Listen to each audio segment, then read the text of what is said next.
Vamos a someter el tema análisis. Recibimos a nuestros invitados. Nos acompaña desde Brasil Ana Laura da Gorret. Ella es periodista de política internacional del portal PIA Noticias. Y también sumamos desde la Argentina a Héctor Bernardo, profesor de la Universidad de La Plata, periodista y también escritor. Qué placer tenerlos ambos en esta jugada crítica. Gracias por su tiempo para Telesur. Empiezo por las damas. Vamos a empezar justamente con Ana. Ana Laura, vamos a hacer un primer matiz, ¿te parece?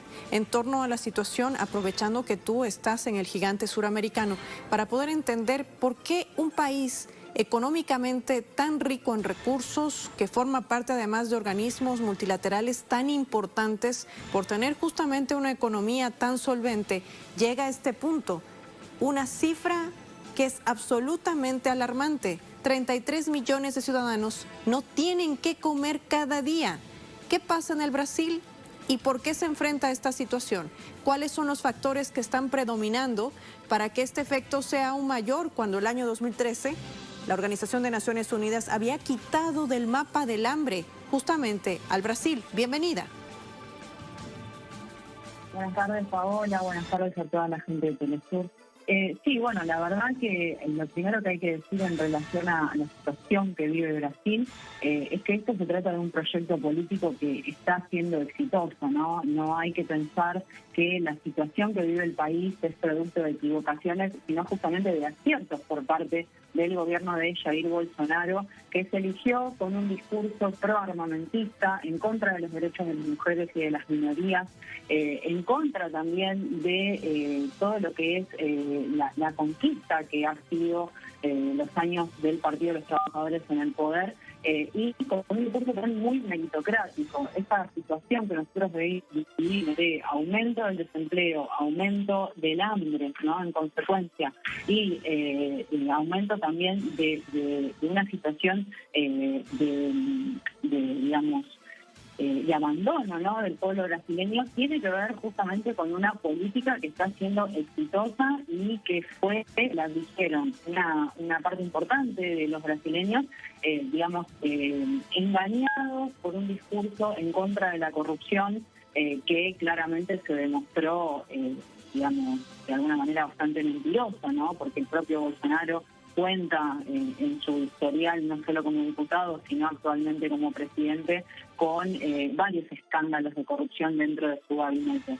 Entonces, lo más importante, me parece, para destacar de esta situación es que se trata de un proyecto que está siendo exitoso. El gobierno de Bolsonaro se eligió justamente para recrear un Brasil en donde los que más tienen son los que más beneficiados son por parte del Estado, y los que menos tienen, bueno, de alguna manera se tienen que arreglar como pueden, ¿no? No es casualidad que la situación, la peor situación que vive el país se vive en el nordeste, que es justamente donde el Partido de los Trabajadores ha implementado políticas inclusivas a lo largo de sus gobiernos, y donde justamente Lula hoy por hoy tiene una importantísima intención de voto. Entonces, lo más importante para pensar la situación que vive Brasil hoy es que esto se trata de un proyecto político que está siendo exitoso, no de equivocaciones por parte de este gobierno, que hoy por hoy está aplicando una serie de medidas con fines electoralistas, ¿no?, para mejorar la imagen del presidente de cara a las próximas elecciones, teniendo en cuenta lo que muestran las encuestas, pero que no para nada tienen que ver con una intención de mejorar la calidad de vida de la gran mayoría de los brasileños y brasileñas en este país. Interesante lo que dice nuestra experta Ana Laura da Gorret. Una estructura racista de la economía en el Brasil, lo que hace el reflejo también de esas estadísticas. A eso se debe en este mapa regional qué zonas son las más golpeadas por el hambre y quiénes aún tienen una calidad y acceso a cantidad de alimento que es absolutamente desproporcionada al resto de la población. Héctor Bernardo también está con nosotros. Ya Ana Laura decía en este primer matiz, esto formará parte de una variable interesante dentro de las elecciones presidenciales que se avecinan en el gigante suramericano. ¿Qué tan importante será el debatir sobre el hambre y sobre todo revertir esas estadísticas? ¿Será la oportunidad del electorado en el Brasil de que estos números rojos puedan cambiar Y no solamente hablamos de estadísticas frías, sino de una realidad palpable en los hogares del Brasil, donde vemos que hay una desigualdad además en políticas que se han ido ejecutando a lo largo de este último año. Se ha incrementado en más del 10% la brecha del hambre y la desigualdad en esa nación. ¿Qué lectura hacemos? Bienvenido. Gracias, Paola, un placer estar con ustedes y con Telesur. Sí, el hambre va a ser un factor fundamental para las elecciones de octubre. Por eso Lula tiene el apoyo popular que señalan hoy las encuestas, ¿no es cierto? Algunas encuestas le dan 44 puntos, otras le dan 48. Si crece un poco más tiene posibilidades de ganar en primera vuelta, pero para la segunda vuelta todas las encuestas también lo dan como un amplio favorito y con una gran ventaja que también es variada, depende de los encuestadores, algunas es de 11 puntos, otras en otros casos llega a 20 respecto del actual mandatario Jair Bolsonaro. La política es dinámica, de acá a octubre pueden pasar muchas cosas, como bien señalaba Ana Laura, el gobierno está tratando de implementar medidas electoralistas para achicar esa diferencia, para poder acercarse a Lula, para poder tratar de competir en estas elecciones, llegar a una segunda vuelta de una manera más pareja, pero la gente sabe concretamente que con Lula vivían mejor. La gente sabe concretamente que con los gobiernos del PT vivían mejor, que como bien señalaron ustedes en su informe, la FAO había sacado a Brasil del mapa del hambre, que ahora volvió con Bolsonaro.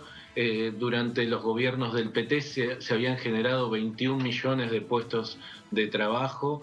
Durante los gobiernos del PT habían salido 36 millones de brasileños de la pobreza. Durante los gobiernos del PT se implementaban planes desde el Estado, porque la generación de fuentes de trabajo, la salida de los pobres de esa situación de extrema pobreza tiene que ver con las políticas de Estado, no es casualidad ni es producto del esfuerzo personal, tiene que ver con las políticas que se implementaron durante los gobiernos de Lula y Dilma para asistir a los sectores más vulnerables. Y como bien señalaba Ana Laura, el golpe de Estado contra Dilma Rousseff, la instalación del gobierno de Michel Temer y luego la instalación del gobierno de Jair Bolsonaro tuvieron que ver con cambiar una matriz productiva, cambiar una matriz de distribución de la riqueza, volver a concentrar la riqueza en pocas manos y volver a acentuar esta diferencia que para los neoliberales es fundamental para poder instalar luego políticas en un marco de un pueblo desesperado, porque un pueblo donde la mitad de ese país no sabe si puede comer hoy y además 33 millones directamente saben que no van a comer hoy, ¿no? Ese pueblo está desesperado y acepta las políticas neoliberales de manera sumisa, acepta las privatizaciones, acepta los avances de este gobierno neoliberal que está destruyendo al país. Pero por eso debían cambiar la matriz productiva y por eso dieron el golpe de Estado contra Dilma Rousseff, pero también por eso la mayoría de la gente hoy sabe que Lula es la esperanza de Brasil. Has recordado un aspecto también interesante, porque habían duras críticas ya el año 2015 por el tema de la recesión, la inflación que vivía el gigante suramericano. Le pregunto a Ana Laura, porque se cuestionó mucho y se criticó al gobierno de Dilma Rousseff por las políticas que se implementaban en ese entonces. Sin embargo, nunca los índices habían reflejado tan alarmante situación que atraviesa hoy en día el Brasil. En medio de esta campaña electoral que tú bien nos decías, que hay un modelo económico que es contrario al bienestar de los ciudadanos en esa nación y que es evidente además con esta mega capitalización, como quieran denominarlo, o sea, una privatización que en realidad es el nombre correcto, ya sea de Electrobras o de Petrobras. Esto va a generar fuertes índices también en la recesión y el movimiento económico, es decir, más recursos irán fuera del país y pocos se quedarán dentro de la nación para poder ser, entre comillas, distribuidos entre los ciudadanos bajo políticas que no sean ni clasistas ni racistas. Pero lo cierto es que se avecinan las elecciones y los números rojos se van a quedar para quien asuma la nueva presidencia de esa nación, ya sea Bolsonaro en su reelección o Lula da Silva como nuevo presidente del Brasil. Mi pregunta en concreto va, ¿en qué cambia ese modelo económico, político y social que plantea Lula para las elecciones? ¿Por qué se dice que es una alternativa o una salida para el Brasil en esta situación, en el estado en que se encuentra? Bueno, lo que pasa es que hay que pensar que, digamos, Lula de por sí va a elegirse con un caudal político bastante importante, entonces no solo por la gente que lo va a acompañar, sino por su historial político como presidente, ¿no? Él ha dicho en varias ocasiones en campaña que si es electo presidente es para hacer más de lo que ya se hizo a lo largo de sus 2 mandatos y posteriormente en el mandato y medio que tuvo Dilma Rousseff, ¿no? Lo que yo creo que el gobierno de Lula, un eventual gobierno de Lula puede llegar a implementar a partir del 2023 son justamente políticas más inclusivas, ¿no? Que tiendan justamente a mejorar la calidad de vida de la enorme mayoría de la población brasileña a través de políticas de Estado, como pueden llegar a ser planes al estilo Bolsa Familia o Mi Casa Mi Vida o diferentes medidas que tiendan justamente a facilitarle la vida a los millones de personas que viven en el país. Lo que pasa que también hay que pensar que Lula viene acompañado de un referente, de un líder político que es Geraldo Alckmin, quien es hoy su candidato a vicepresidente, que representa justamente todo lo contrario. Entonces, de alguna manera, si bien nosotros tenemos que pensar en que existe la posibilidad de que con Lula se mejore la calidad de vida del pueblo brasileño, también es cierto que dentro de ese proyecto político que hoy representa Lula y que también encabeza Geraldo Alckmin, la verdad es que va a haber una serie de disputas ahí, justamente teniendo en cuenta que los dos representan proyectos políticos diferentes. De todas maneras, esta es una alianza que entendemos que viene a plantear cierta estabilidad y cierta gobernabilidad, ¿no? Porque de lo contrario sería muy difícil en un país como Brasil, que ya atravesó, ¿no?, de Lula y un golpe de Estado como fue el golpe contra Dilma Rousseff de la manera que fue, entonces es muy difícil que un eventual gobierno de pura sangre, como le dicen acá, del Partido de los Trabajadores, pueda llevar adelante políticas transformadoras y estructurales, ¿no?, para justamente modificar esta matriz productiva para que la gente pueda tener acceso a empleo, pueda tener acceso a una vivienda, pueda mejorar su calidad de vida en todos los aspectos. Va a ser sin duda un desafío que el gobierno de Lula va a tener enfrente, sobre todo teniendo en cuenta el país que va a dejar Jair Bolsonaro, si es que deja la presidencia, ¿no?, a partir del 2023, con indicadores económicos lamentables, no solo por las políticas adoptadas por el propio gobierno, sino por la situación internacional que va a atravesar. De todos modos, también lo que hay que pensar es que es una posibilidad en la que se encuentra el país, porque bueno, Lula va a elegirse justamente con un caudal de votos muy, muy importante, con una digamos, legitimidad muy importante y bueno, a su vez con una expectativa muy importante, ¿no? Va a ser sin duda todo un desafío. Yo creo que va a estar apuntado justamente, las primeras medidas van a ser para que hoy por hoy las personas que mayores necesidades están pasando puedan ver su día a día mejorado, ¿no?, con de repente alguna asistencia para poder acceder a alimentos o para poder vivir de una manera mejor, que es hoy por hoy la urgencia que tiene Brasil, ¿no?, el acceso a alimentos. Ustedes bien lo mostraban al principio, cerca de 125 millones de personas hoy por hoy padecen su inseguridad alimentaria. Entonces, bueno, me parece que las principales políticas de cara a un eventual gobierno del Partido de los Trabajadores otra vez va a ser justamente mejorar la calidad de vida de esa gente desde el día 1. Después, obviamente, habrá que ver qué posibilidades hay de llevar adelante reformas estructurales que justamente tiendan a hacer de estas medidas para que la gente pueda vivir mejor, medidas a largo plazo y no solamente, digamos, parches como para que la gente pueda vivir mejor. Esperemos que así sea, ¿no? Hay mucha expectativa puesta en esta posibilidad. Ahora, la gran pregunta para Héctor Bernardo es, ¿realmente le interesa la reelección a Jair Bolsonaro? Un un candidato en su momento que fue duramente cuestionado por su alineamiento político, por sus expresiones xenófobas, racistas, misóginas, pero aún así ganó las elecciones.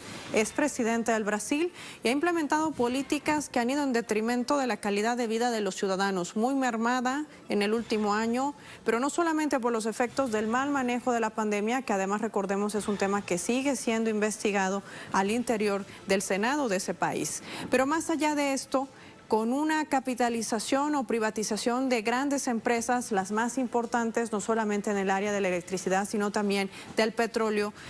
Esto marcará sin lugar a dudas más conflictos y desafíos para quien llegue a la presidencia. Entonces, ¿no se genera una contradicción en un candidato que trata de medirse con Lula da Silva en un proyecto absolutamente distinto para ganar a ese porcentaje aún de indecisos y no llegar a una segunda vuelta, sino ganar en primera vuelta? Yo te pregunto porque en medio de todo este manejo, no solamente mediático, narrativo, sino también está el hecho de la acción. Los ciudadanos han salido a las calles en los últimos días en el Brasil para exigir que se reviertan estas políticas y haya un mejor acceso, no solamente a educación, a salud, sino también a poder comer cada día. ¿Qué nos dices? Bueno, lo primero que hay que remarcar es lo que también señalaba en la pregunta anterior, o en la respuesta anterior, que es que Bolsonaro es presidente porque hubo un golpe de Estado, porque ese golpe de Estado se continuó con el lawfare y la proscripción de Luis Ignacio Lula da Silva, que fue encarcelado en las mazmorras del neoliberalismo para que no pudiera competir, porque si Lula competía, las encuestas también decían que Lula le ganaba a Bolsonaro en 2018. Entonces tenían que impedir que Lula pudiera competir.